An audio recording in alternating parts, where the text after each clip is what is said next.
Buenos días. Sí, ¿si me escucha bien?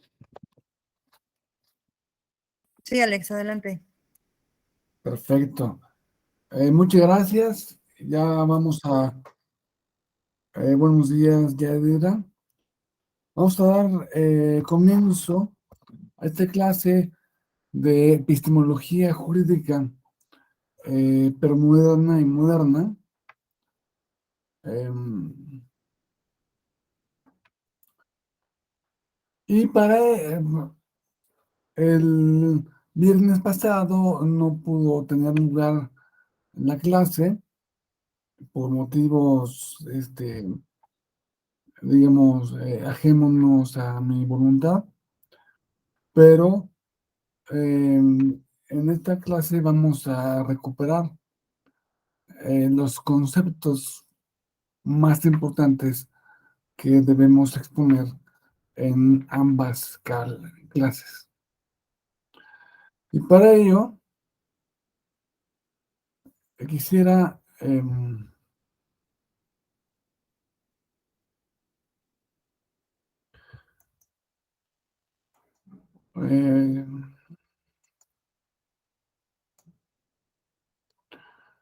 comenzar. Ok, espero que todo el mundo vea correctamente la presentación. Si alguien tiene dificultades para verla, por favor, avísenme.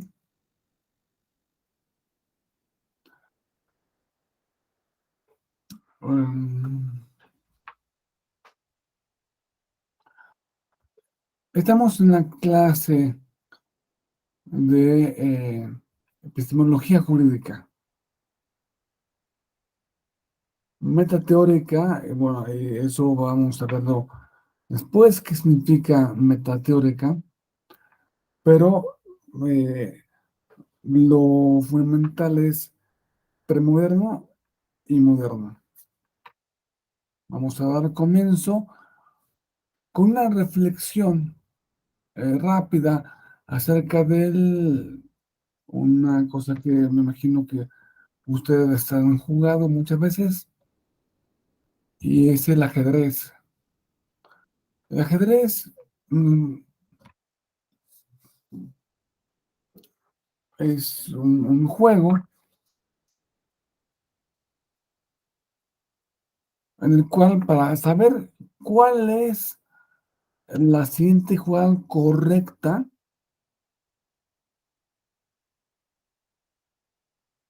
para saber cuál es la siguiente jugada correcta, hace falta, hace falta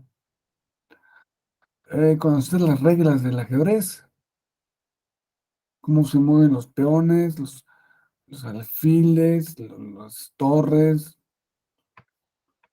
los caballos. Pero no es necesario saber cómo llegó el alfil a donde está. ¿Cómo, cómo es que el peón llegó al momento en el que está? ¿Cómo es que el caballo está en el cuadrito en el que está? Es decir, la historia de cómo es que eh, tienen su ubicación las piezas no tiene importancia para saber cuál es la siguiente jugada correcta. Puede ser importante para otros fines, pero para saber cuál es la siguiente jugada correcta, no hace falta saber la historia.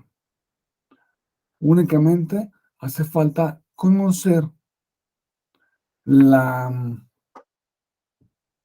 las reglas del ajedrez. Bueno, eso se puede aplicar. El desconocimiento de la historia se puede aplicar en ciertos casos, como es un juego más bien teórico, como el ajedrez,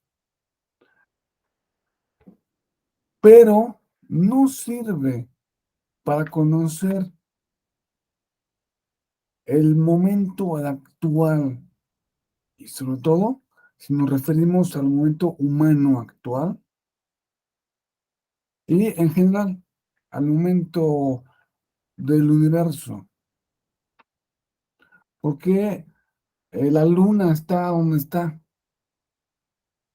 Bueno, hay muchas teorías, ¿no? Pero hay una teoría de que fue un protoplaneta el que se estrelló con la Tierra y que, pues, de lo que eh, eh, de los restos que salieron volando, fueron tantos que se alcanzó a fumar, salió incluso de la Tierra, se formó un anillo de pedacitos, este, de, de escombros, y pues con el tiempo esos escombros se fueron uniendo unos con otros hasta formar lo que hoy es la Luna.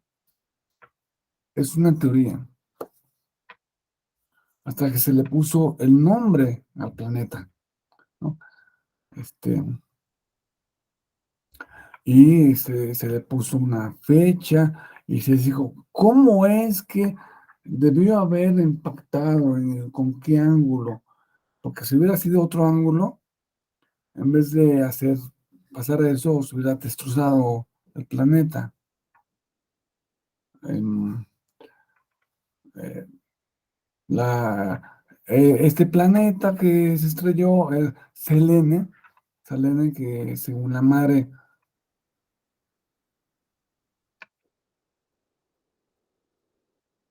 em, bueno, es un nombre también mitológico griego. Y pues, para saber por qué la luna está donde está, hace falta conocer la historia, en este caso de la luna. También hace falta conocer la historia para saber por qué estamos donde estamos, por saber por qué el presidente de la República se llama Andrés Manuel López Obrador. Tenemos que saber de historia reciente. Esto es muy importante porque actualmente los historiadores ya no se van a la...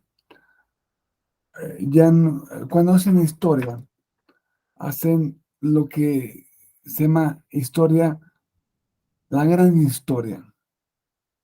La gran historia comienza no desde 2018, no desde 1818, no desde hace un siglo, 3 siglos, 1000 siglos. No, la gran historia es un relato para saber dónde estamos y por qué estamos donde estamos y por qué estamos como estamos donde estamos. Se requiere conocer la gran historia. La gran historia es la historia de todo. El principal autor es un historiador y científico que se llama David Christian, que remonta a la historia del todo, la gran historia, hasta el Big Bang, que es todo lo que podemos saber. Se dice, pues, que el Big Bang, pues, en cierto modo, em, eh,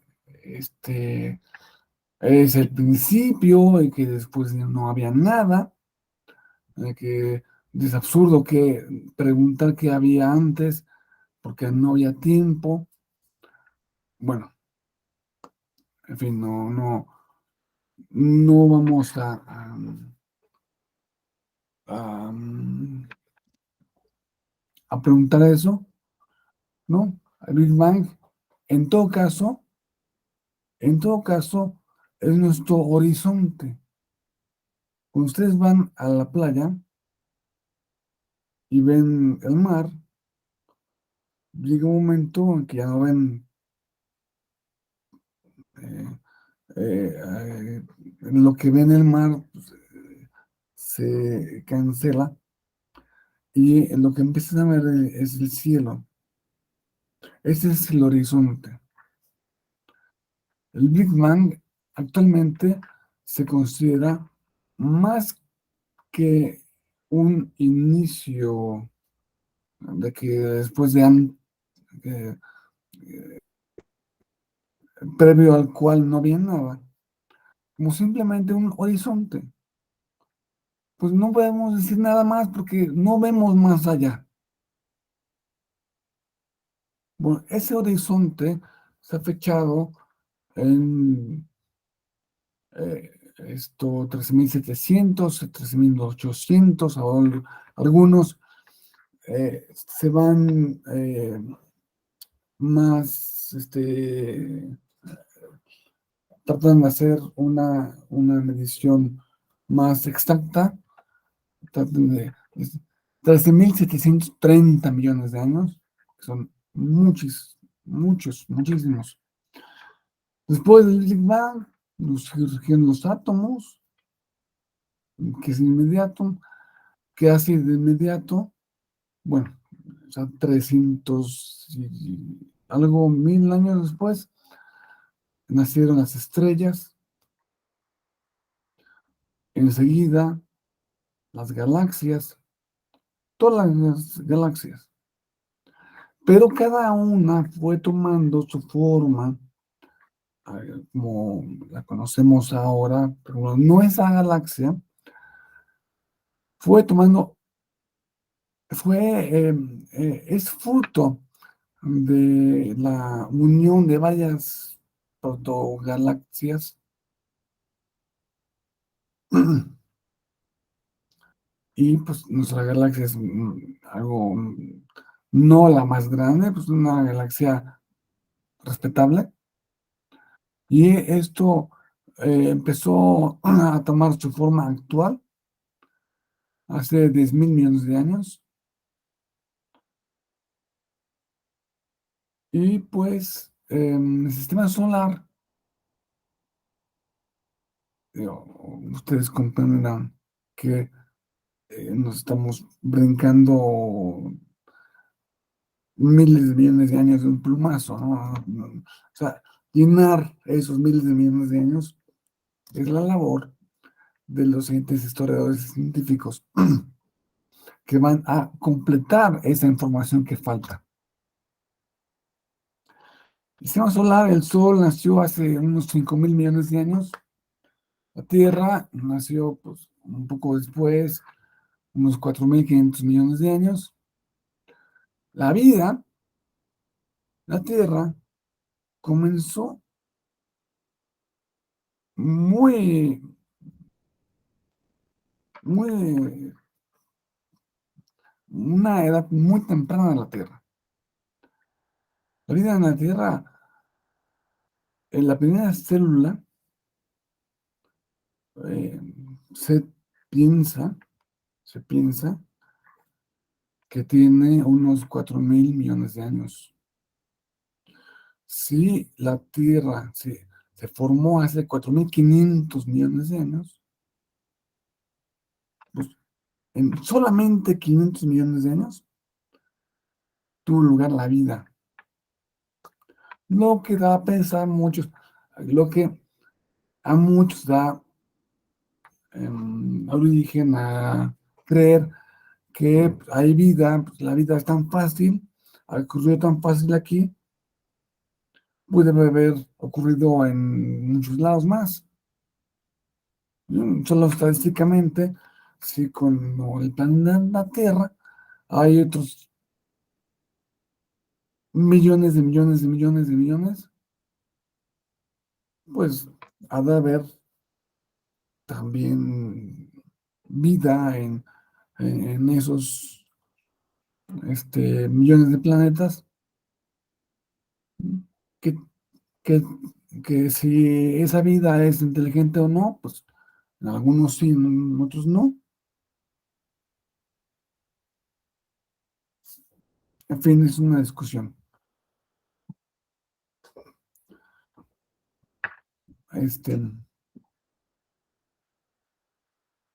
em, la primera célula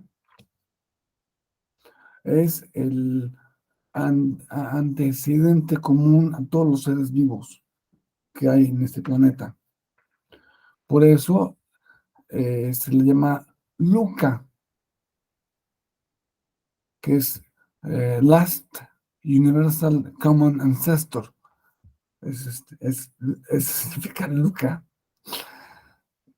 que todos los seres vivos podemos remontar nuestro linaje hasta LUCA. Si por algún motivo cósmico se hubiera destruido LUCA, este sería un planeta estéril y desierto, como hay miles también.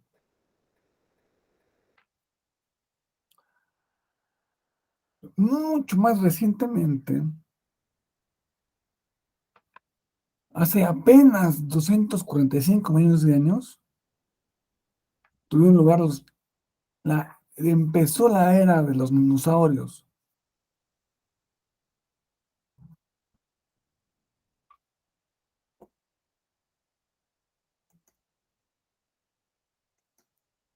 Los dinosaurios nos parece que es algo que está lejísimos, lejísimos, que pasó hace muchísimo tiempo, pero realmente, si lo vemos así, en esa perspectiva, pues no.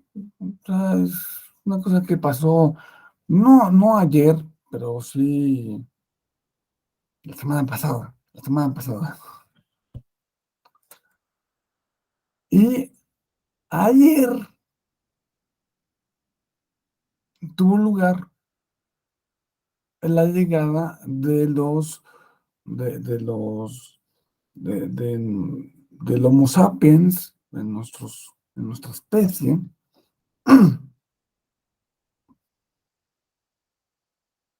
eh, digamos que somos unos recién llegados al planeta. Disculpen.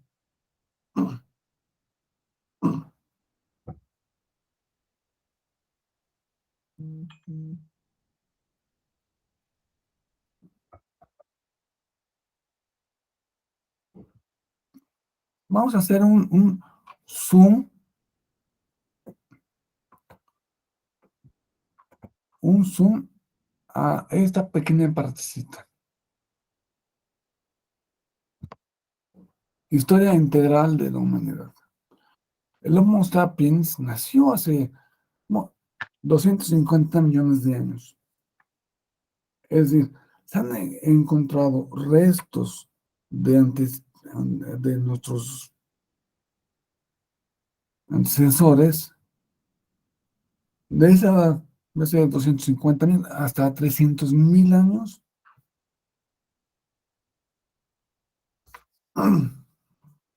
Eran anatómicamente idénticos a nosotros. O sea, si tú agarras una máquina de tiempo, te vas y te agarras un bote de aquí y lo pones lo vistes, lo bañas y le pones un traje, es indistinguible de alguien que nació hace 20 años.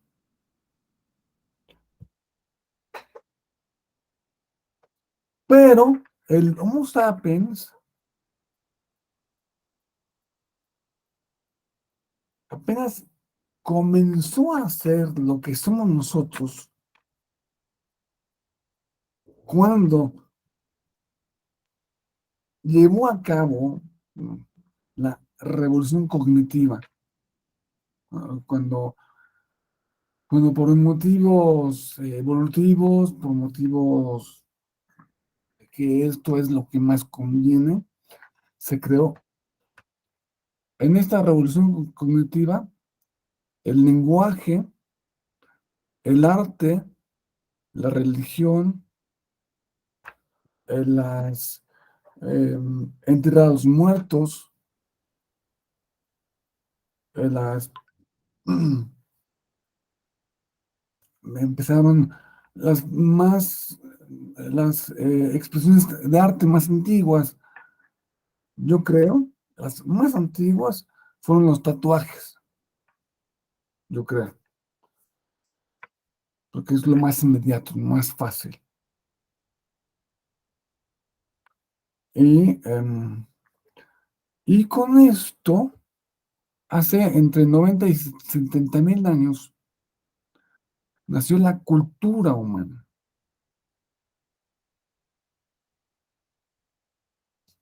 No es que em,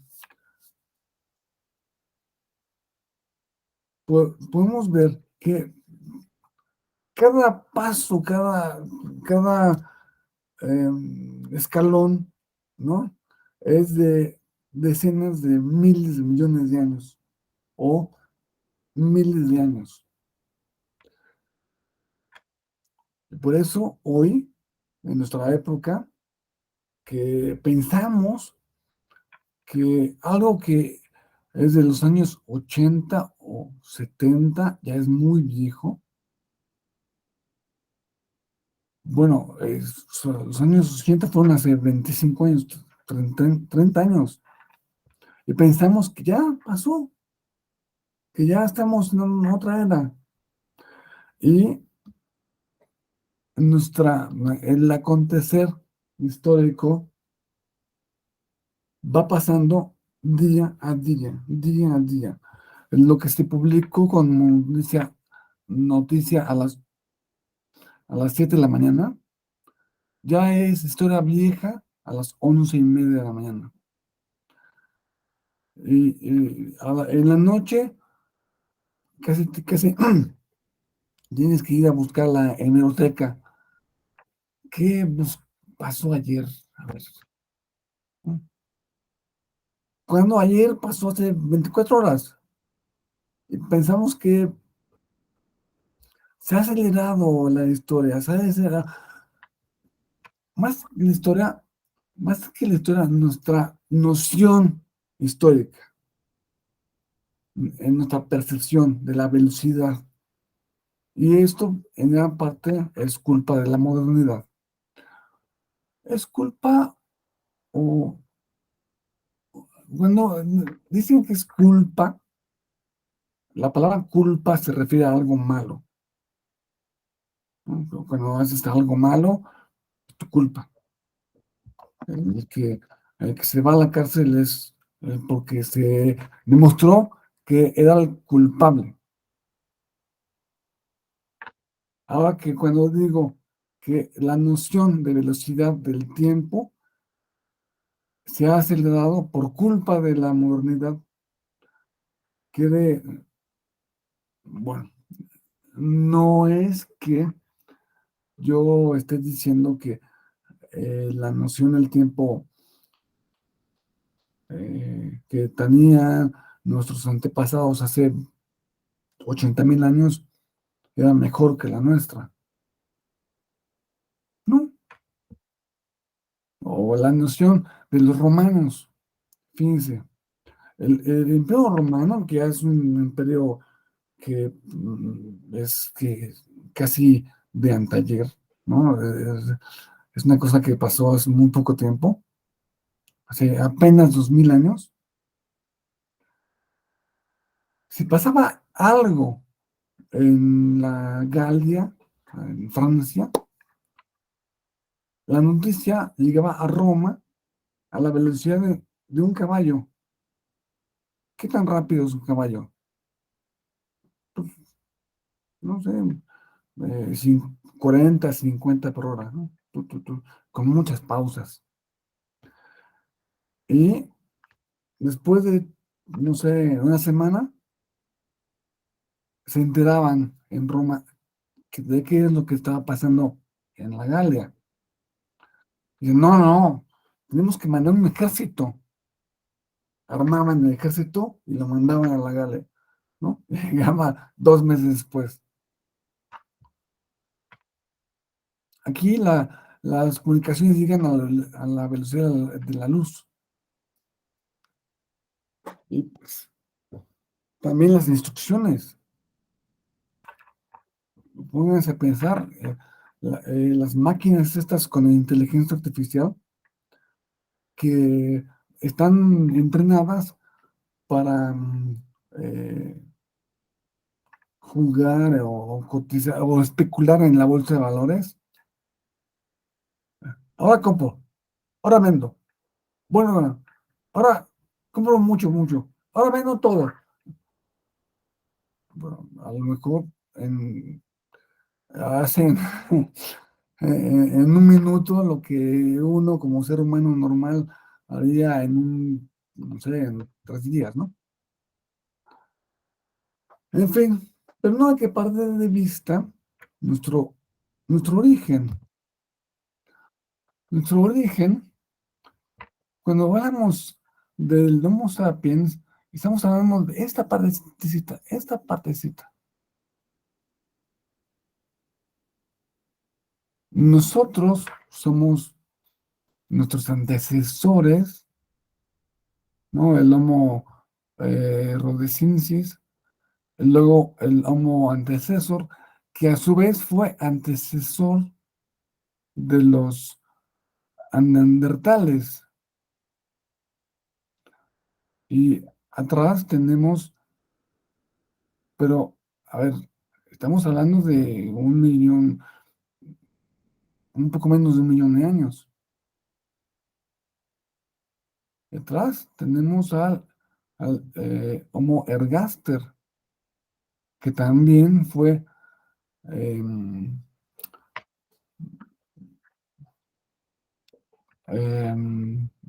donde también se originó el Homo erectus.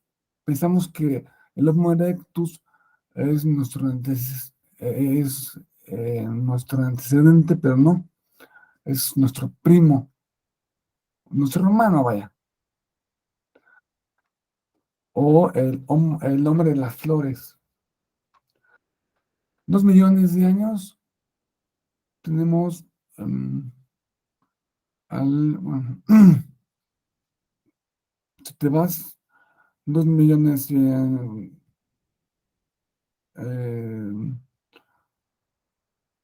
a lo mejor te vas hasta nuestro antecedente, ¿no? El Paranthropus aethiopicus. Y antes, 4 millones de años antes, a los Australopithecus anamensis. Podemos ver que tenemos una familia de la cual el Homo sapiens es el único que queda en la familia. Pero que seamos los únicos que quedamos, que se hayan muerto todos nuestros hermanos, nuestros primos, abuelos, padres, tíos, todos quedamos nosotros, no significa que no hayamos tenido padres, abuelos, primos, tíos, abuelos, solo no tenemos hijos, ¿no?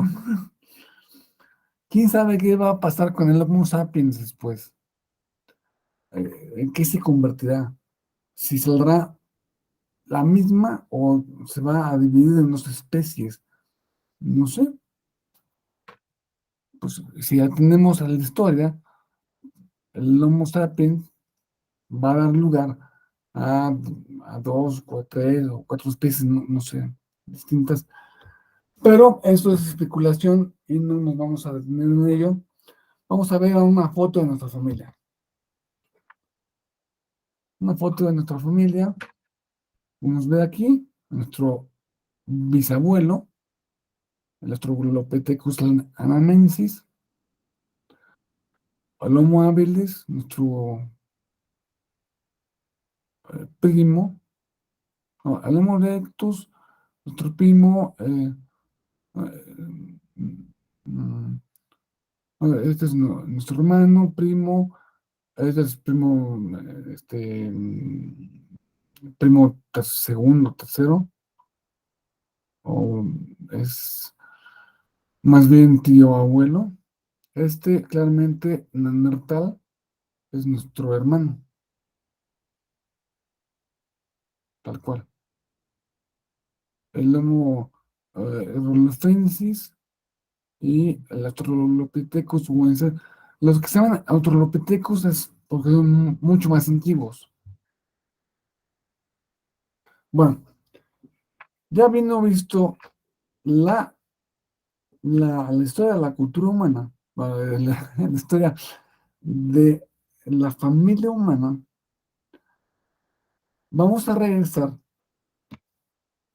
a la historia de la humanidad, propiamente, la historia del Homo sapiens. Veíamos que es lo que somos nosotros, nuestra cultura nació, se originó en un periodo que oscila entre 90 y 70.000 años, que ahí nació el lenguaje, que ahí nació eh, pues, las religiones, ahí nació el-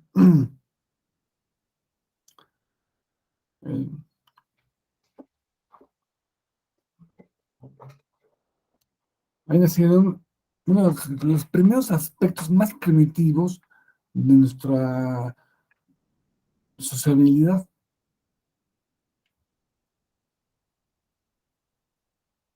Y si vamos más, si somos un poco más precisos,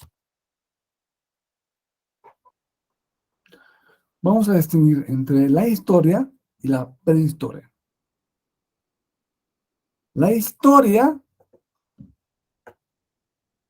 sucede a partir de la creación de la escritura, 3100 más o menos antes de Cristo, es decir, hace 5000 años, un poco más de 5000 años, 5100, 5200 años. Es la historia. Eso es, todo lo que sepamos de historia, por lo general, está aquí, en este breve periodo,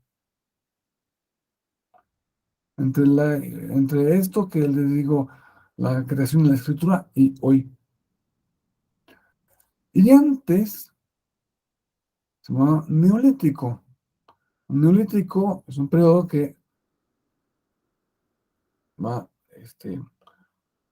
alrededor de 6000 antes de Cristo, 8000, digamos, hay quien dice que hasta 10.000 años,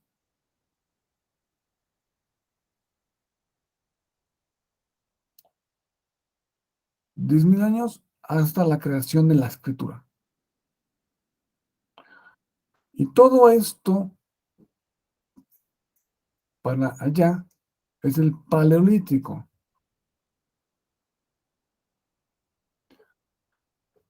Nuestros primeros orígenes estuvieron en el Paleolítico y antes. Y vamos a hacer un zoom a esta pequeña parte, a la parte de la historia, para que veamos la diferencia entre antigüedad, lo que es la antigüedad y lo que es realmente antigüedad. Vamos a decir que esto es hoy. Hoy es, no sé, tengo que ver, 16 de enero de 2023. Bueno, pues en la modernidad es muy importante tener esto en mente. La modernidad es a partir del siglo XVI después de Cristo. O sea, a partir de 1600 algo. No, sí. Puede estar equivocado esta fecha. Puede ser a partir del siglo XV o XVI, según, según el país del que estemos hablando. Y los modernos trataban venían de la Edad Media. La Edad Media es un periodo que estuvo aquí, fue 1000 años, pero ellos pensaban que rescataban la modernidad, nació pensando que rescataba la sabiduría de la antigüedad.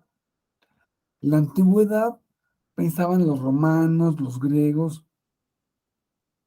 pero la antigüedad clásica está más o menos en los siglos 7 hasta el siglo 10, si quieren, y 4 antes de Cristo. Esto se llama, clásicamente se llama antigüedad, es la antigüedad clásica.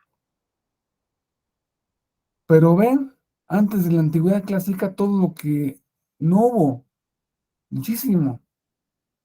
Por eso no es propio decirle antigüedad a lo que se llama, a lo que se le dice antigüedad, porque es como si le dijeras antigüedad a hoy a las 6:30 de la mañana. No, pues, antes hubo muchas cosas más.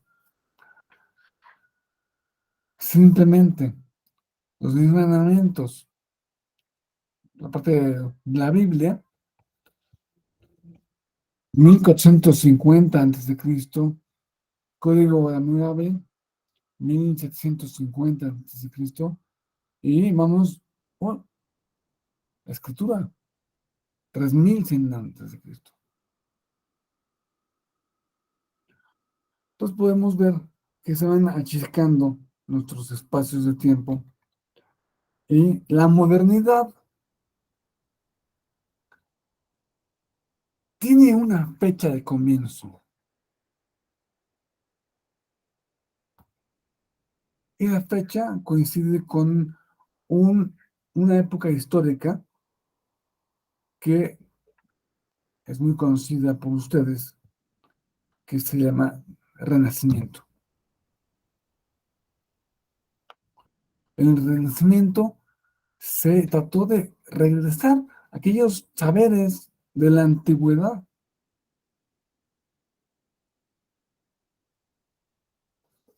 Entonces, por eso vamos a fijar, como aquí podemos ver en esta, en este, en este dibujo de Leonardo da Vinci, es un dibujo en el que eh, se trata de analizar la anatomía del ser humano de una manera empírica, rompiendo con el pensamiento premoderno. Hay que ver que la gran diferencia entre el pensamiento premoderno y el moderno. El pensamiento premoderno puede ser que de esa explicación que les acabo de dar, se piense o se deduzca que el pensamiento premoderno es antiguo, es un pensamiento antiguo. Y no es un pensamiento antiguo. Sí, es verdad que todos los antiguos tenía un pensamiento premoderno, pero el pensamiento premoderno actualmente está vigente. Es pensamiento premoderno todos los tipos de nacionalismo, todos los tipos de nacionalismo. Hasta yo les diría, todos los tipos de socialismo,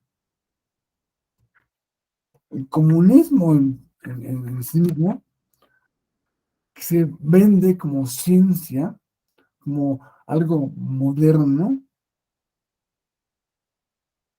es claramente premoderno. Hasta se le ha dicho al comunismo que es un tipo de religión. Vaya.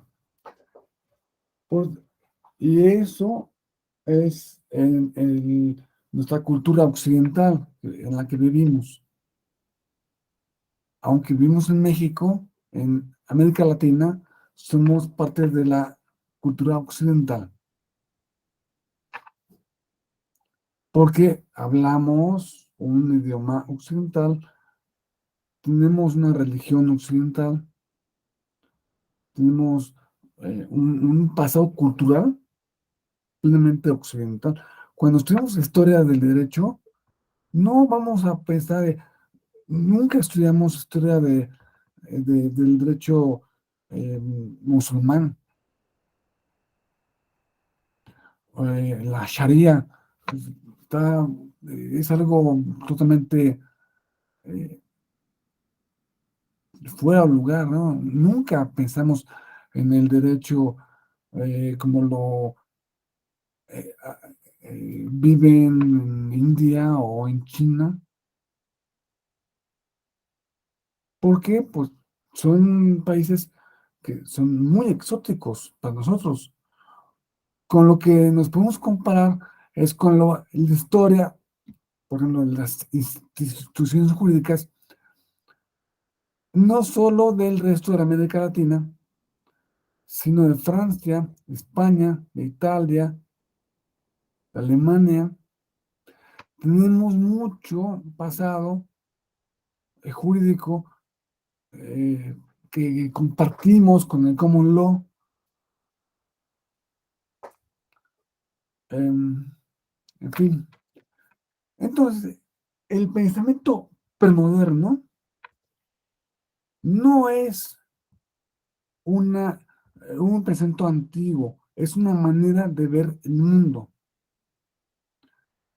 que tenían los antiguos y también muchos modernos. Y vamos a ver que el pensamiento moderno, a su vez, es el pensamiento que tienen digamos, el mainstream de la modernidad. No toda la modernidad, no todos los modernos piensan, como les dije, de un modo moderno. Y muchos antiguos tenían o atisbaban que el mundo se podía concebir desde un punto de vista como se concibe en la modernidad. Entonces vamos a ver cuáles son las características. El pensamiento premoderno habla de una tradición, o sea, le pone énfasis a la tradición, a la revelación divina. La verdad es algo fijo, no sujeto a cambio. En, en cambio, el pensamiento moderno es al revés. La verdad es algo eh, relativo. El pensamiento premoderno se basa en la autoridad de los libros clásicos, los textos sagrados, que dan una razón para hacer para, sería un argumento válido lo que dijo Virgilio en la Eneida. ¿Ustedes creen que pueden decir a un juez un argumento, como un argumento, que esto es así, porque lo dice la Eneida de Virgilio, ¿no verdad? El papel de la religión y la espiritualidad son fundamentales. El, el yo, la individualidad, no se entiende despegada de un Dios, de un, siempre somos parte de un sistema. El individuo, el pensar que yo soy yo y mis circunstancias, pensar que yo soy yo y solo yo, y que lo más importante para mí soy yo y voy a preguntarme cómo se concibe el mundo a partir de cómo pienso yo. El rescate del yo es totalmente moderno, no pero moderno. Entonces vemos ahora que eh, hay muchos aspectos que sacrifican, a muchos aspectos culturales que sacrifican la individualidad en aras de un ente mayor, un ente mayor que puede ser tanto Dios como la comunidad, como, como la patria. Pensar en la patria, se fijan, es algo bastante premoderno. Lo moderno, moderno sería, pues todos lados, no hay patrias, ¿no? O sea, no hay fronteras. Las fronteras son una creación de la imaginación.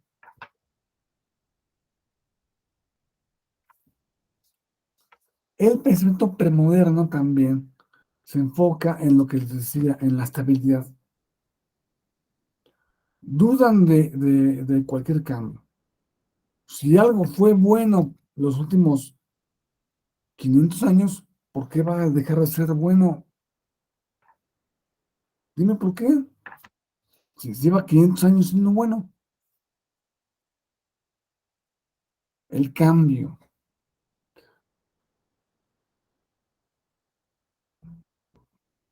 Y pues, al final, la cosmovisión premoderna es geocéntrica.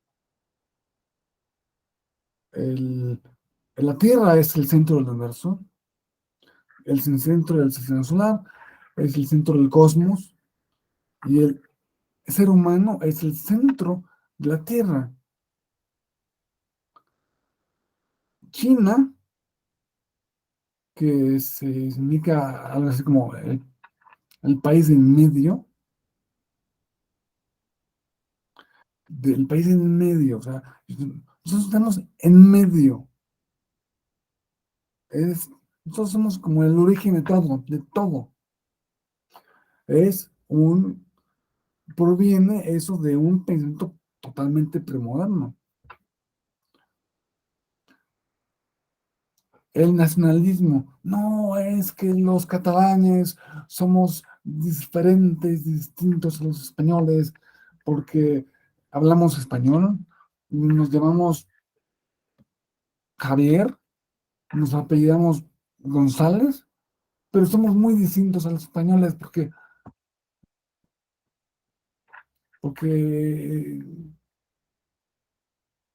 bueno, a ver, no, lo mismo con los vascos y pues lo mismo con los escoceses. Bueno, los escoceses tendrá un sentido mayor porque sí Escocia fue un país que se anexionó a Inglaterra hace relativamente poco tiempo, en el año 1701, creo. Antes eran países independientes y lo siguen siendo de muchas formas. En cambio, el pensamiento moderno se basa en la razón, método científico. Para conocer, para conocer, tengo que haber llevado un método. Solo lo que se sujeta a un método es creíble, verdadero. Por eso, Descartes escribe un libro que se llama eh, El método. Y por eso, antes de Descartes, en Inglaterra, Francis Bacon escribe su libro Organum, este, mm, habla también de un método científico. O sea, la modernidad comenzó más o menos simultáneamente, tanto en Francia como en Inglaterra. Más bien, Inglaterra como en Francia. Claro que eh, tuvo un impacto mucho mayor el pensamiento de Descartes que el de Bacon. El pensamiento de Bacon tuvo mucho impacto, pero a nivel científico. El pensamiento de Descartes, cartesiano, el impacto que tuvo fue a nivel filosófico. Bueno, la verdad solamente se considera como algo que puede conocerse mediante la investigación en el análisis. La verdad es relativa. La verdad, pues a veces sí, a veces no.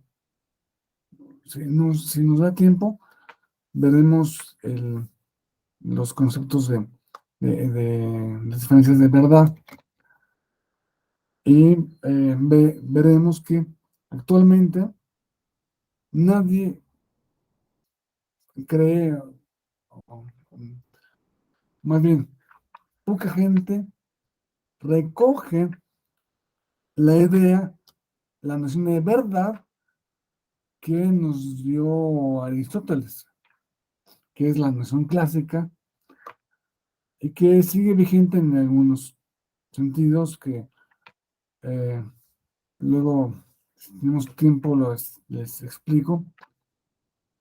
El ser, el individuo, la persona moderna es un individuo racional y libre que tiene derechos y deberes. Por eso, por eso, pues, repito, no es un pensamiento nuevo. Bueno, sí, pero no es que no hubiera ningún antiguo que no hubiera pensado en esto o que alguno de estos puntos no los compartiera. Seguramente el mismo Aristóteles basaba eh, su pensamiento en algunos aspectos de estas diferencias. Lo vemos claramente.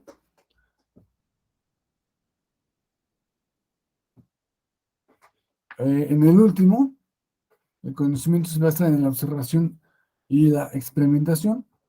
Pues, es lo que dice Aristóteles. Pues, el conocimiento se basa en la observación, el conocimiento sensorial. Claro que no tenía el papel, la ciencia, la tecnología hace 2400 años. Era, pues, la tecnología era dominar el fuego y la rueda, ¿no? Y el arco y la flecha, ¿no? Esa- esos eran los adelantos tecnológicos de su época.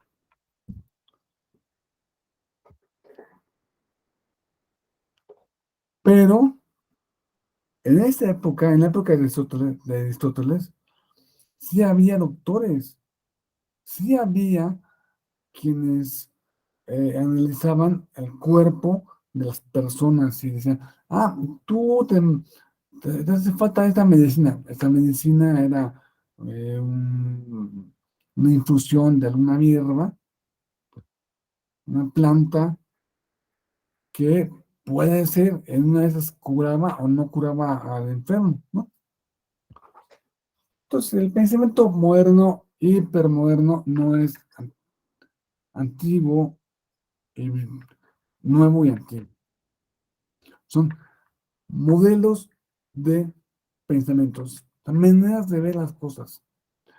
Tampoco el pensamiento moderno es más difícil, más complicado que el premoderno. Ustedes traten de leer la metafísica de Aristóteles y es un libro oscurísimo, oscurísimo. Van a tardar, pues, no sé, 6 meses en entender este libro. Claro que las cotas de complejidad que tenemos ahora, no sé, un premoderno, digo, tú pones un Aristóteles, al leer algo de lo que hoy es física de partículas, no va a entender nada. Y la mayoría de los modernos, que pensamos ustedes y yo que somos muy modernos, tampoco lo entenderíamos. Gran parte de la filosofía moderna no lo entendemos. Sartre, Heidegger, Kierkegaard, Hegel, complejísimo.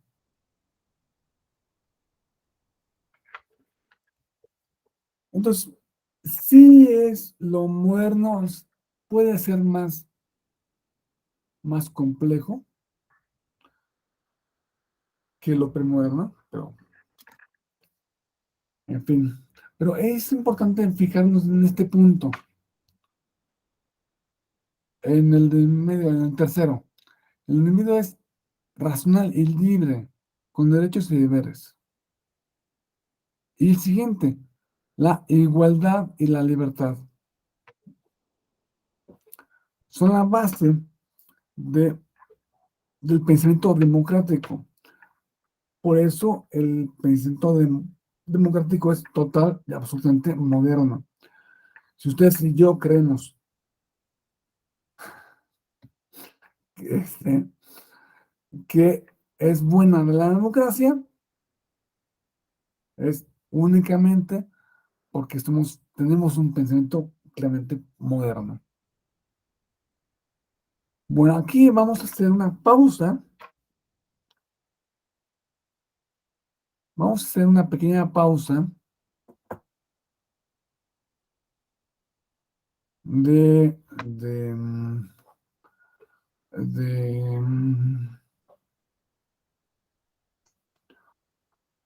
en 2 minutos. Tenemos que recuperar mucho tiempo que se perdió la clase del viernes. Y pueden apagar tus cámaras y los quedan emplazados para las 10:10 en punto. Y muchas gracias por su interés. Gracias, profesor.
Bueno, ya estamos otra vez de vuelta.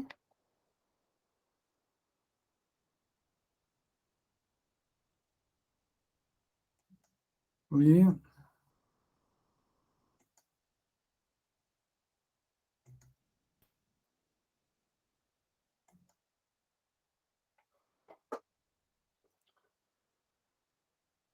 Mm,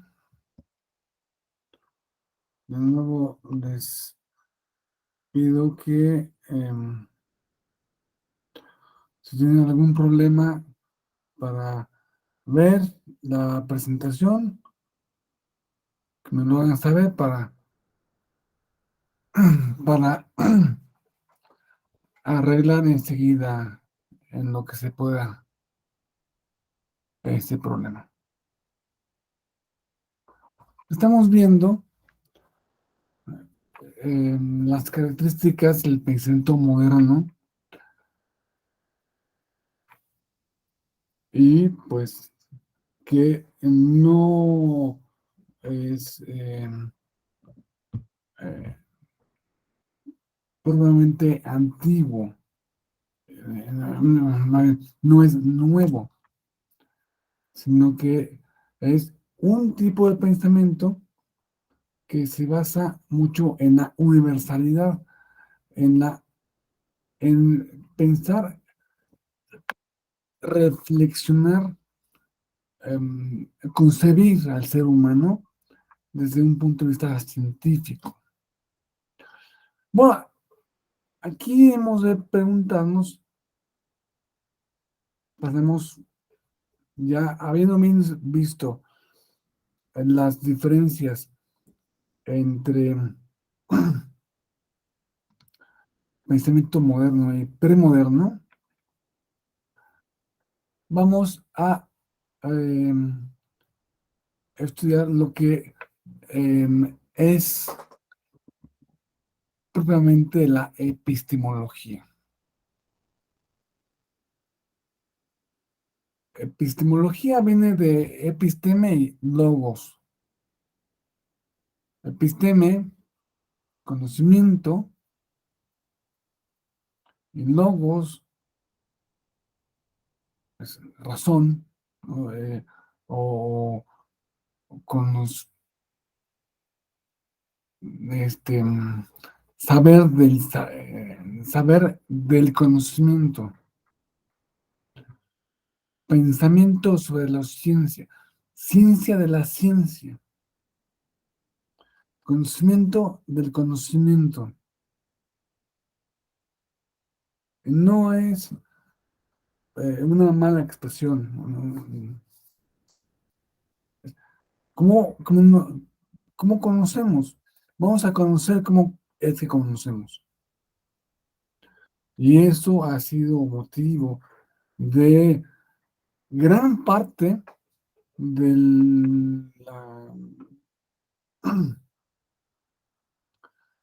la reflexión filosófica, al menos vamos a ver, eh, la gran parte de lo que se han preguntado los filósofos es cómo es que conocemos.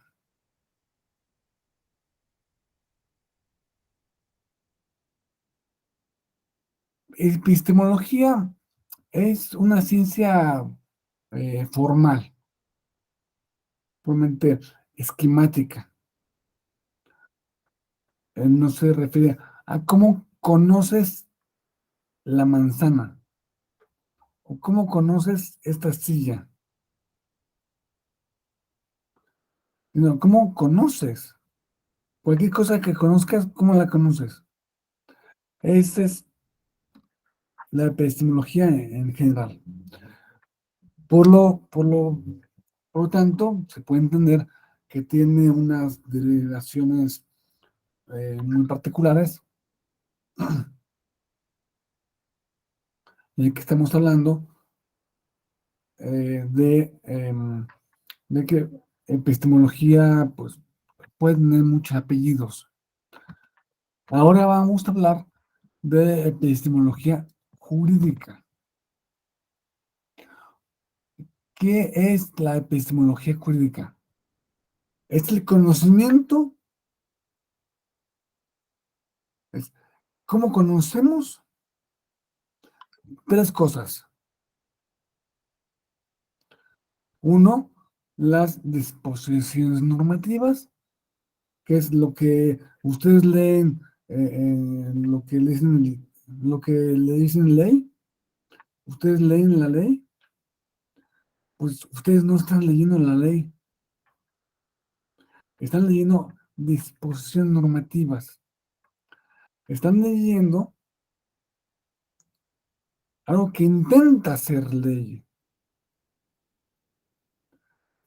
que se convierte en ley esas disposiciones cuando se interpretan,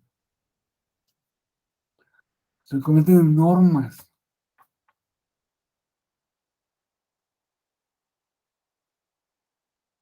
Y pues, por último,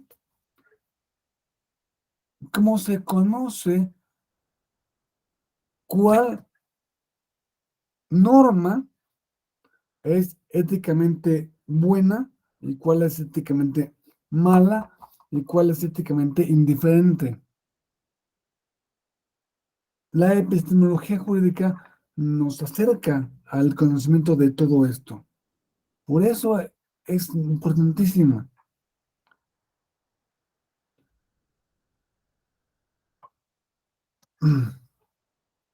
Y tenemos una epistemología jurídica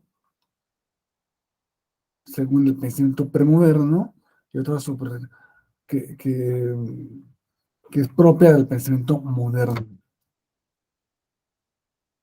Ahora, sí, en términos generales,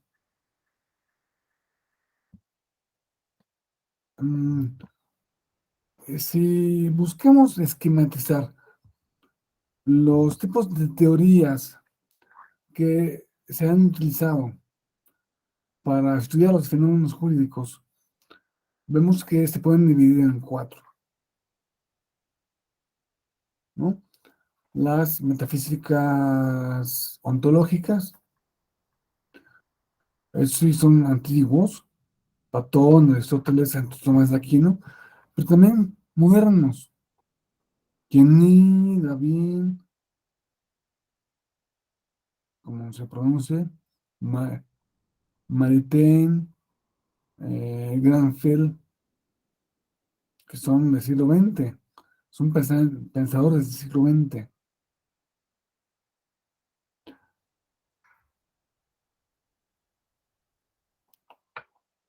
Las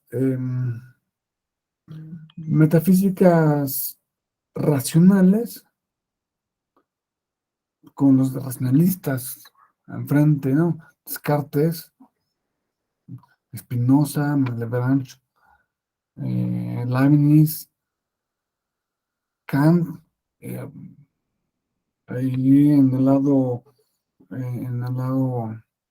bueno, también podemos meter a Rawls, a los alemanes, a los austriacos, Kelsen era austriaco, Stammler era alemán.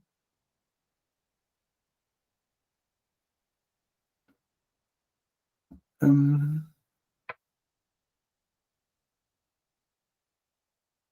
Quizá también podemos meter aquí al, al mismo Hegel. Podemos meter en el segundo, en las metafísicas racionales, también a Hegel. Los empiristas, nuestros amigos empiristas de toda la vida, que conocemos muy bien, Hobbes, Locke, Hume, Austin, Hart, Savigny, Jering, Duguid, Pound, Schmidt, Heller, Luhmann, las lingüísticas, las actuales, los más recientes del siglo XX y XXI, bueno, Frege es el final del siglo XIX, principios del XX, Russell también a principios del siglo XX, Wittgenstein de principios de mediados del siglo XX, el Círculo de Viena es de mediados del siglo XX, lo cual se, em, se extiende su influencia, todas estas, hasta nuestros días. Y podemos encontrar argumentación tanto de cualquiera de estas, argumentación jurídica proveniente de cualquiera de estas escuelas.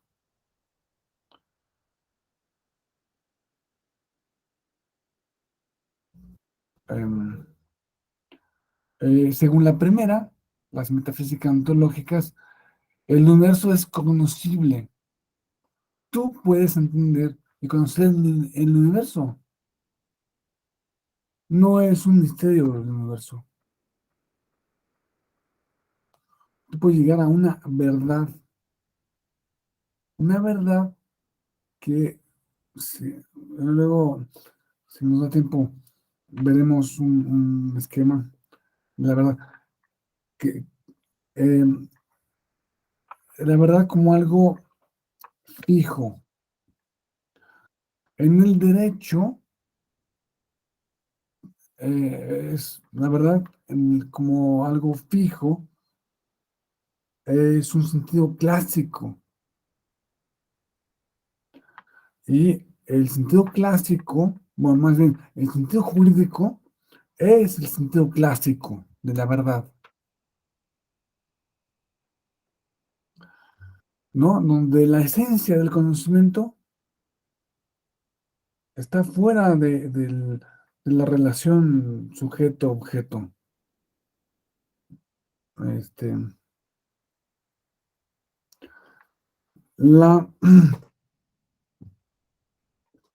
el árbol existe independientemente de que yo lo conozca o que no lo conozca, o de que yo viva o me muera, o de que yo haya nacido o no haya nacido. El árbol así ahí, o sea, es algo totalmente independiente de mí. Y si lo conozco a través de una imagen que me lleva a una expresión que se les va a resultar curiosa. Intencionalmente, la imagen del árbol que tengo yo en mi mente me lleva intencionalmente al árbol. No es que yo conozca únicamente la imagen, de que yo conozca puras imágenes y ya, todo mi conocimiento sea de objetos ideales producidos por mí misma mente. No, eso, eso lo dicen, eso lo pueden decir, lo empiezan a decir los siguientes.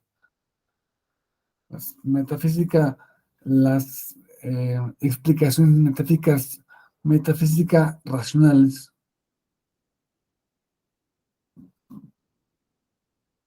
donde la esencia del conocimiento está en el propio pensamiento. Esto lleva a un idealismo. Hay dos tipos de idealismo. Idealismo em, em, epistemológico o gnoseológico y ontológico. Si yo pienso, lo van a ver muy claramente en el caso de Kant. Kant pensaba que, que sí existía el árbol, o sea, eso que tienes ahí enfrente, que tú le dices árbol, sí existe, o sea, es una cosa que no te la inventas. pero tú no lo conoces, tú no lo conoces, tú no conoces el árbol. Lo que conoces es una serie de impresiones que, de percepciones que tu mente las ordena de acuerdo a ciertas categorías que te pertenecen a ti. Para empezar, la de espacio-tiempo y seguían otras categorías. Eso, eso está ahí, pero no lo puedo conocer yo, no puedo yo conocer el árbol en sí mismo. Se le dice en noumeno. No puedo conocer el noumeno. Dice Kant, solo puedo conocer el fenómeno. Es decir, lo que de ese árbol puedo yo eh, captar a través de mis sentidos. Ya el idealismo ontológico es que todo es una idea mía. O sea, que el mundo exterior no existe. Es una imaginación.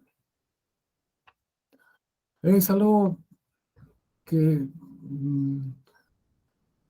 así en su pureza total tiene el budismo, quizá, el hinduismo.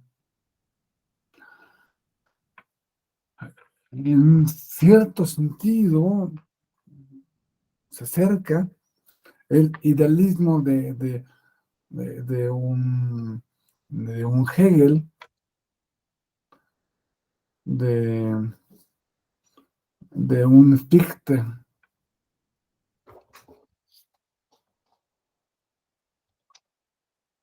Bueno, el pensamiento empirista es el más común. Nosotros, si pensáramos, somos empiristas, ¿verdad? Pensamos que el conocimiento es a través de los sentidos, que la verdad es algo que se puede conocer relacionando los sentidos con la expresión lingüística. Somos totalmente modernos, empiristas. Nos alejamos un poco de los metafísica racionales y las lingüísticas, pues es algo un poco sofisticado, o sea, es lo que se llama la, la filosofía de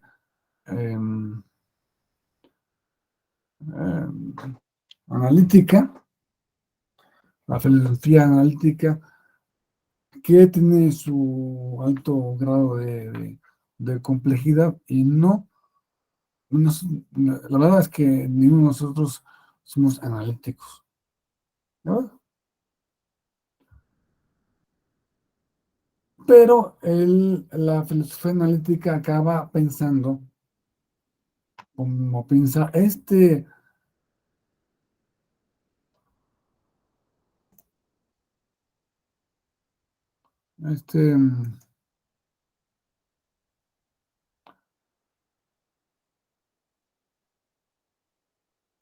este filósofo, Wittgenstein,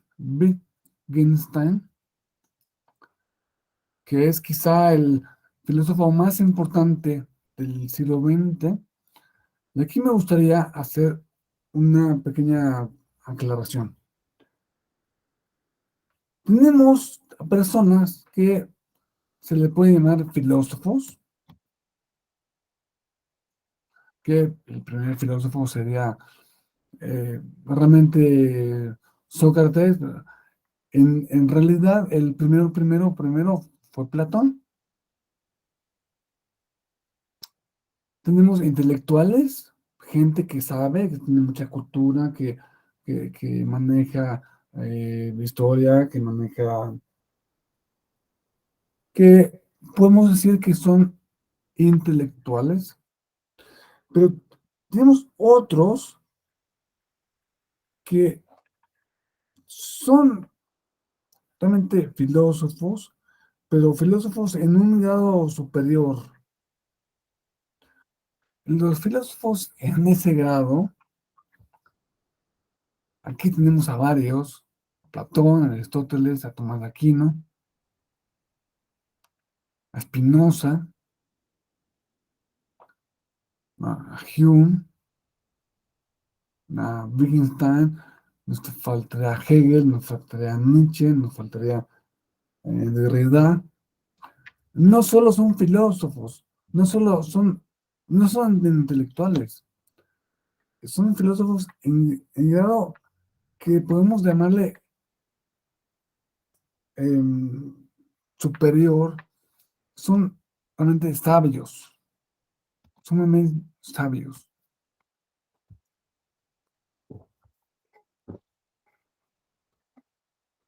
Y pues, cuando ustedes conozcan a un intelectual, pregúntense si es un intelectual, porque que repite historia, o si es un filósofo que se pregunta cosas y se las responde, o si es un sabio que llega a penetrar en lo más profundo de la realidad.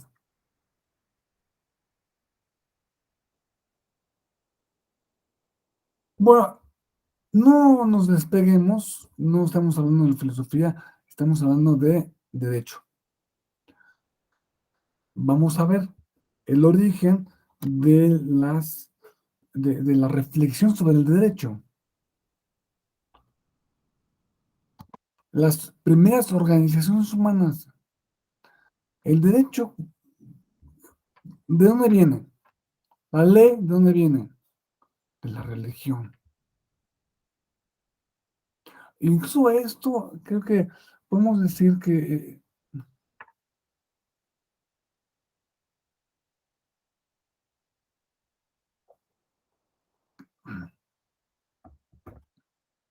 poner la religión como el primer origen del derecho, pues a lo mejor hubo algo anterior. Anterior, vimos que las religiones tienen su comienzo, no pudieron haber comenzado antes de la revolución cognitiva, hace 90 y 70 mil años. Es decir, hace 100.000 años, por muy parecidos que fueran nuestros antepasados, no tenían las herramientas mentales para, para deducir que hay una cosa que es ley que se debe cumplir. Y quizá era la ley de más fuerte, la ley del padre, la ley del macho alfa, que pone su mandamiento y todos los demás de la tribu lo siguen porque si no lo pegan. Y no había una ley en abstracto, porque una ley, ¿qué significa una ley? Que haya una disposición normativa, como les decía, una norma previa al hecho de que se trata.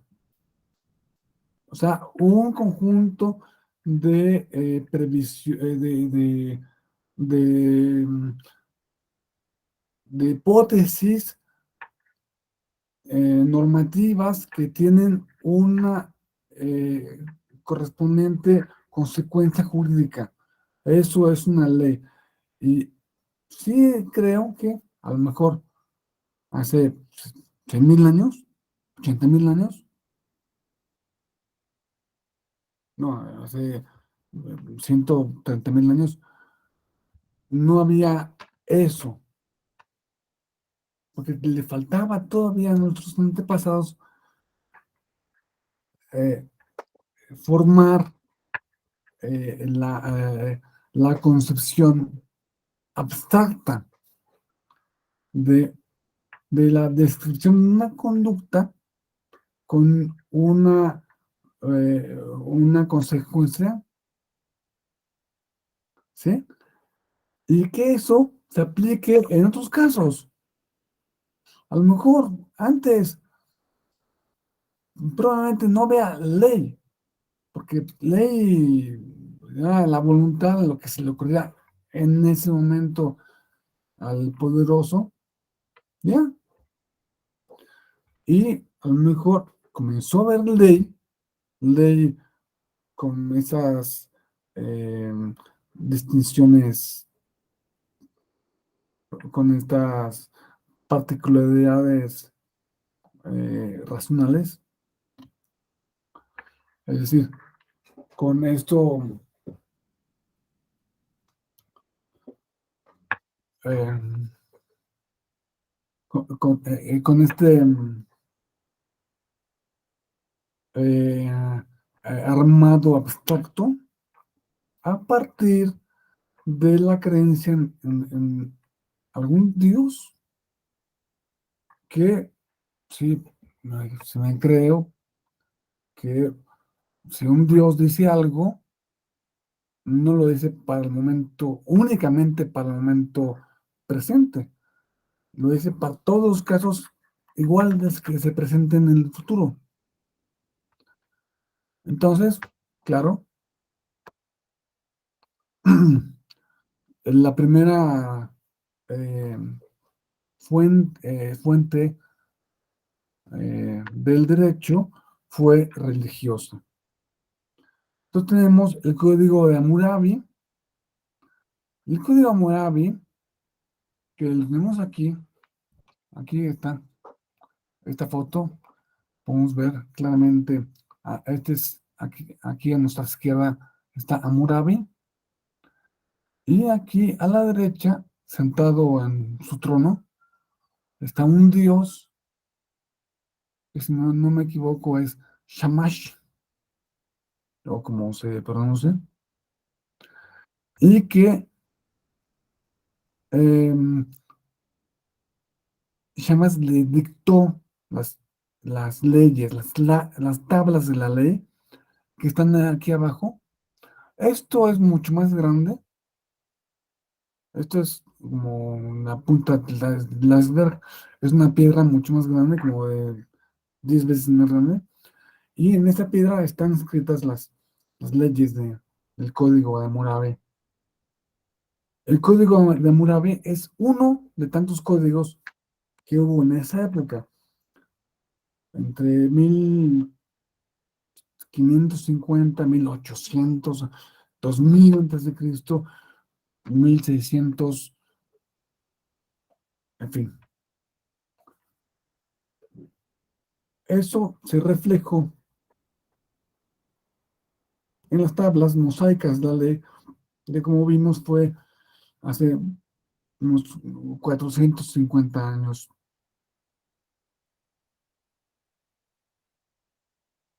um, Antes de Cristo, creo que era más antiguo.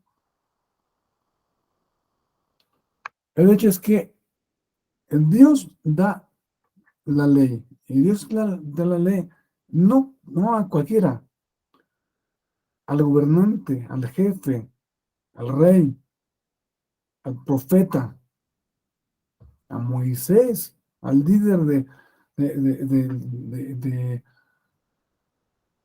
al líder del pueblo elegido, vaya. Entonces, así fue el derecho, claramente, por muchos años, cientos de años, fue algo que, pues, simplemente nos decía Dios y punto. O sea, O sea, la operación mental pues, es muy fácil, ¿no? No. ¿Qué validez tiene en esa norma? Pues la única validez es que lo dicta el Dios. ¿Y quién se las dio a Dios? ¿Cómo te empiezas a preguntar esto? No, nadie se las dio a Dios. Dios es el primer origen. ¿Me explico? Ah, sí, entonces no me pregunto. Y si es bueno, si es malo, si está bien, no me lo pregunto, simplemente Dios lo dice, ya. Es muy curioso si vemos que las tablas de la ley, me parece que vienen consignadas en los 10 mandamientos, vienen consignados en dos lugares distintos de lo que es en el Antiguo Testamento. Uno es el libro de Números, creo. Pero lo curioso, que no se dice mucho, que a lo mejor ustedes no lo han oído nunca, es que puede ser el capítulo 20,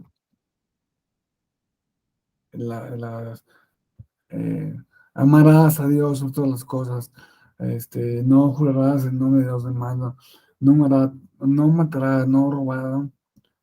¿Eh? El siguiente capítulo no viene como una prohibición, sino una regulación, la esclavitud. El siguiente capítulo, o sea, si las leyes, las, la- em, los 10 mandamientos vienen en el capítulo 20, el capítulo 21 viene en la regulación de se debe comportar alguien que posea un esclavo. No, si tú posees un esclavo, no puedes ser muy malo con él. Claro, si el esclavo es judío, cuando cumpla tantos años, los tienes que dejar libre. Si es mujer, puedes aprovecharte de ella. En fin, son una serie de cosas que ahora veríamos como desde nuestro pensamiento moderno como inaceptables, ¿no? Porque no hubo un mandamiento número 11, se prohíbe la esclavitud, ¿no? Simplemente, ah, pues sí, y si el esclavo roba algo de tu propiedad, le puedes dar 3 latigazos. Y si es el esclavo de otro, entonces regula un hecho social que tenía lugar en ese lugar, más o menos, que tenía lugar en esa cultura, en ese momento, que, pues, en fin, pues, qué bueno que nos separamos, ¿no? Tanto de eso. Pero no fue sino hasta muchos siglos después, cuando surgen las primeras reflexiones en torno al derecho. Aquí en esta imagen vemos un cuadro de los filósofos. Las primeras reflexiones en torno al derecho fueron concebidas por los filósofos. Los filósofos que, que se preguntan todo. Un buen filósofo es alguien que se pregunta ¿y por qué el círculo es circular? ¿Y por qué el cuadrado es cuadrado? ¿Y por qué ayer estaba antes? ¿Y por qué? O sea, todos se preguntan. Un buen científico también tiene que preguntarse eso. Un buen, de esos filósofos de pronto se preguntaban, oye, ¿por qué es que tú vas a, a Esparta y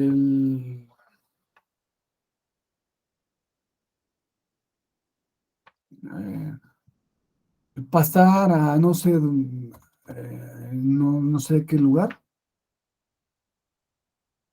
te cobran este, 5 dracmas. Y aquí en Atenas te cobran 3. Y en otras ciudades te cobran 2. En otras ciudades te cobran 10 de impuestos. ¿Por qué? ¿Y por qué es que hay otras leyes que no podemos pensar que puedan cambiar de lugar a lugar? Este, o sea, simplemente eh, la, el respeto de la vida no puede cambiar. Es igual en Atenas, en Esparta, que en todas las ciudades griegas, que en Persia, que en Egipto, que en Roma.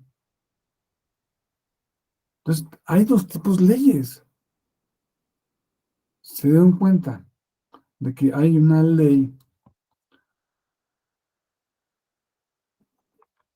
que se le ocurre al legislador y otra ley que no se le ha ocurrido al legislador. La primera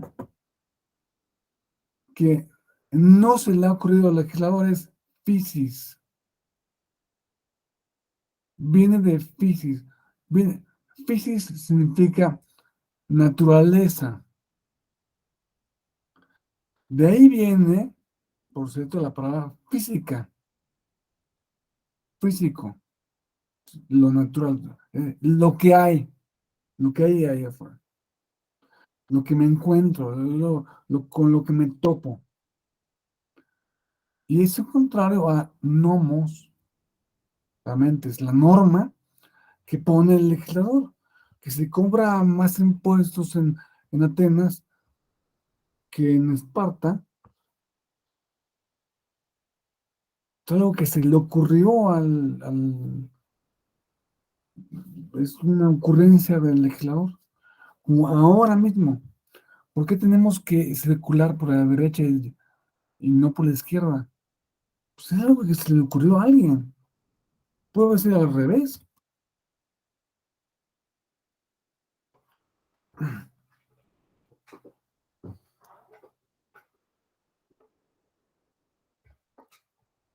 En cambio, em, darle de comer a nuestros hijos, si lo entendemos como algo natural, que no es que se le ocurrió al, al Congreso de la Unión, oye, sacaron una ley, oye, los papás tienen que darle de comer a sus hijos. No sé cuántas de aquí tienen hijos, pero me imagino que más de uno, ¿no? O si no los tienen, respetar a sus padres, a sus hermanos. Y esa norma claramente no se le ocurrió a la 52ª legislatura del Congreso de la Unión. Es algo que ha sido así siempre.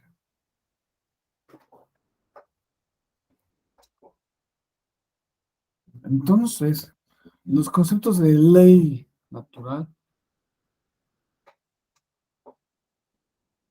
derecho natural, positivismo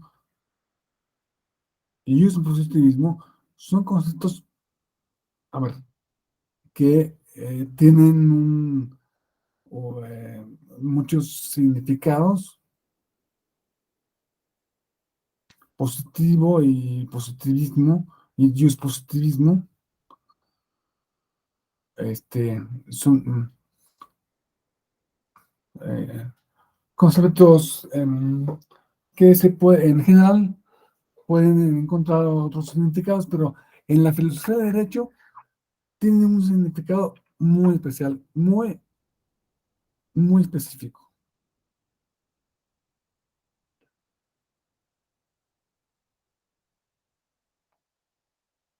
Esto es así.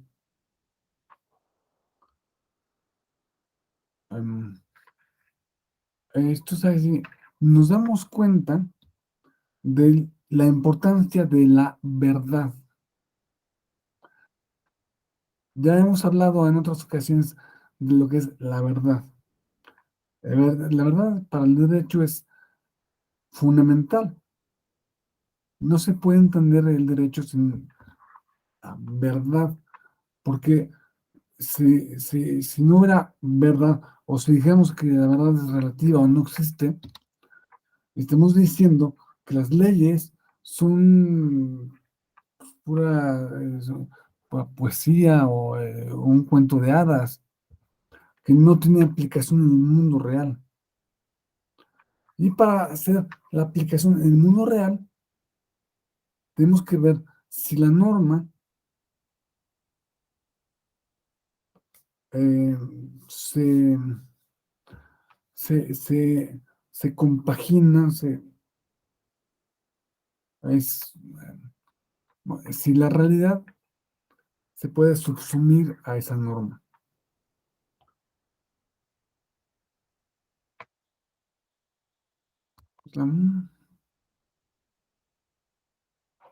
Pero el concepto de verdad lo vamos a ver un poco más, con más profundidad enseguida. Vamos a acabar de ver lo que es probablemente la epistemología.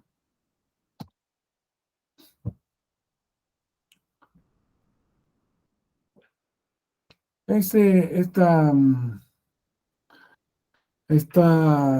pirámide, pues es una pirámide, digamos, muy clásica, ¿no? Que va de lo más difícil, lo más profundo, a lo más mundano. Hasta arriba tenemos el nous, el conocimiento, el intelecto, la sabiduría.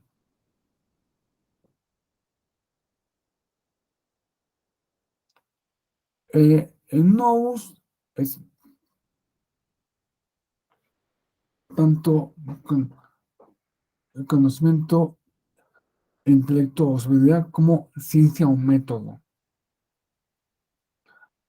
En cambio, nos bajamos a un o dos escalones intelectuales más abajo, tenemos doxa, opinión. O doxa significa opinión. La parte más que parece más engañosa de la opinión es la que parece sabiduría, pero no es sabiduría. Y estamos hablando de los dogmas, que parecen muy salidos de la sabiduría, pero realmente no lo son.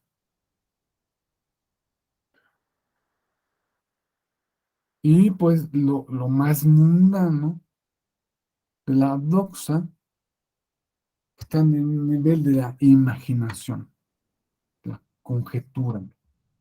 Este es el nivel del chisme.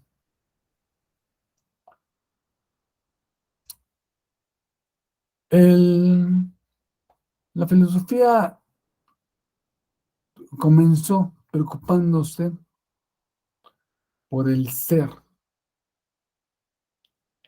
Y luego se dieron cuenta de que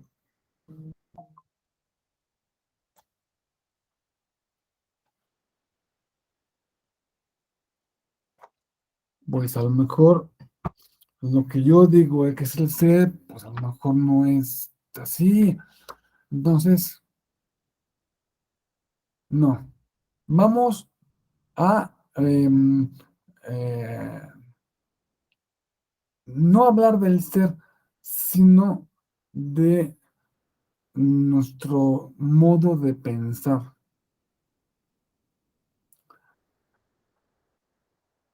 Nuestro modo de pensar como antecedente para conocer el ser. Y llama, posteriormente, la filosofía se quedó en lo que Kant llama la revolución copernicana. Solo puedo pensar en mi manera de pensar. Solo puedo decir algo de mi propio conocimiento. Por eso, a partir de la ilustración,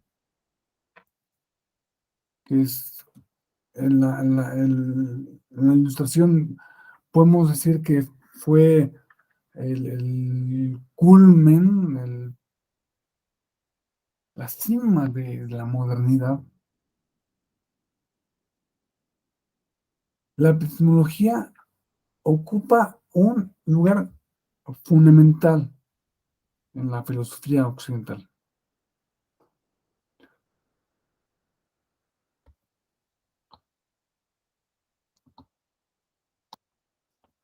Entonces, como decíamos, se convierte en un problema central de la filosofía, que es la relación entre la mente y la realidad.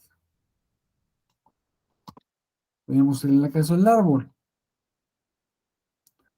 El problema central de la epistemología son las condiciones del sujeto. Ese es el sujeto. Este es el objeto. ¿Cómo es que el sujeto conoce al objeto? ¿Qué parte del objeto está dentro del sujeto?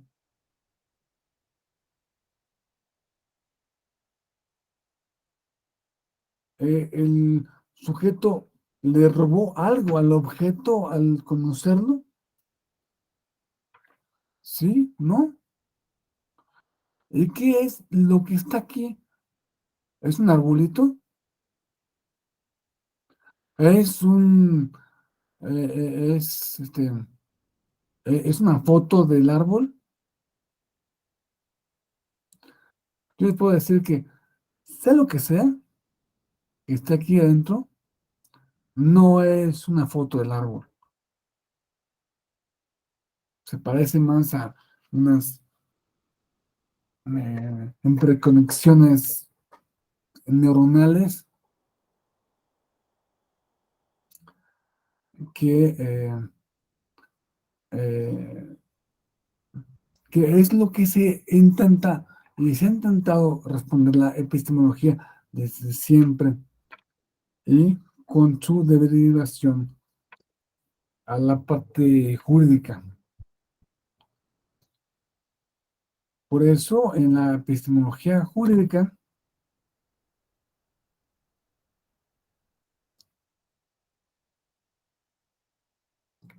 vamos a decir que es una ciencia concreta y que habla, se pregunta por las condiciones de posibilidad del conocimiento jurídico. Es equiparable a otros conocimientos. La epistemología es tan ciencia como la antropología o como la psicología, ¿no? Y no le quitaríamos la, el apelativo en la categoría de ciencia,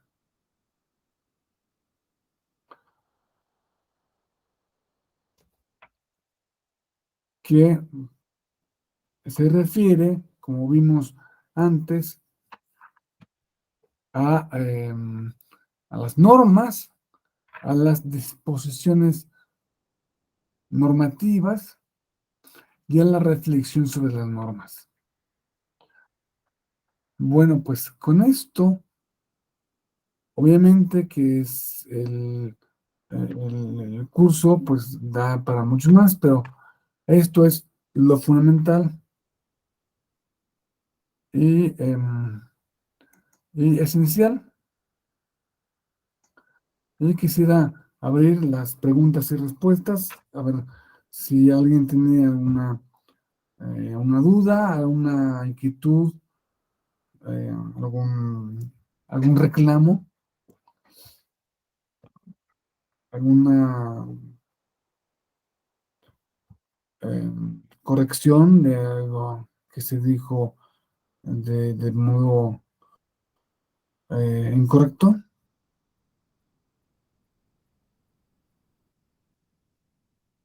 Bueno, pues espero que todos ustedes acaben siendo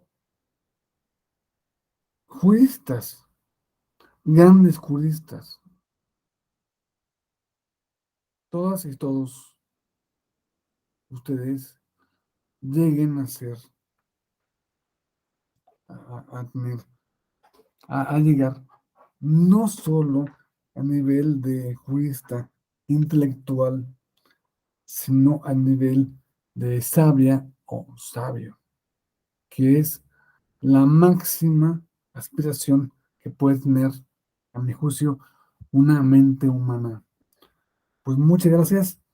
Ya nos veremos en otro curso de este mismo diplomado o en cualquier otra actividad de la escuela judicial.